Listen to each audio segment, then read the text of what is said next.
Dje rreth orës 15:40 në fshatin Reqicë e Madhe të Tetovës, zyrtarët policor nga sektori për punë të brendshme Tetov privuan nga liria 36 vjeçarin me iniciale MI nga po i njëjti fshat, duke vepruar sipas raportimit të mëparshëm nga JL 56 vjeç, që rreth orës 15 në oborrin e tij, pas një debati të shkurtër, e ka sulmuar fizikisht duke përdorur një mjet druri. Ai është ndaluar në stacionin policor dhe pas dokumentimit të çështjes, kundër tij do të vijojë para shtresë përkatëse. Mbrëmë rreth orës 23:15 në Gostivar, zyrtarët policor nga Departamenti për Punë të Brendshme Gostivar privuan nga liria 54 vjeçarin ST nga Kavadari me banim në Gostivar. Ai dyshohet se në periudhën prej orës 12 deri në orën 13 në një dhomë ndihmëse të shtëpisë RN 71 vjeç nga Gostivari ka kryer vjedhje, gjatë së cilës i ka marrë rreth 7.000 euro në prerje të ndryshme.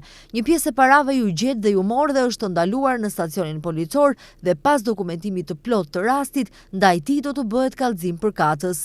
Sot rreth orës 2 në rrugën Pançe Poposki në Gostivar, zyrtar policor nga sektori për punë të brendshme Gostivar privuan nga liria RH 29 vjeç, NH 54 dhe AH 53, të gjithë nga Gostivari, duke vepruar sipas kallëzimit të mëparshëm se rreth orës 1 në parkingun e objektit të tyre, pas një debati të shkurtër për parkim të automjeteve, janë sulmuar fizikisht nga AT 33 vjeç nga Gostivari. Ata janë ndaluar në komisariat dhe pas dokumentimit të rastit do të bëhet kallëzim përkatës. Dje rreth orës 13:10 në sektorin për punë të brendshme në Tetov është raportuar se në kryqëzimin e rrugës Blagoja Toska me rrugën Kiro Ristovski Dërnc në Tetov, mjeti ngarkues Peugeot me targa të Tetovës i drejtuar nga BS 20 vjeç nga fshati Reqicë e Vogël e Tetovës ka goditur këmbësoren FD 43 vjeç nga Tetova. Në aksident, lëndime të rënda trupore ka postuar këmbësorja, të cilat janë konstatuar në Spitalin Klinik në Tetov.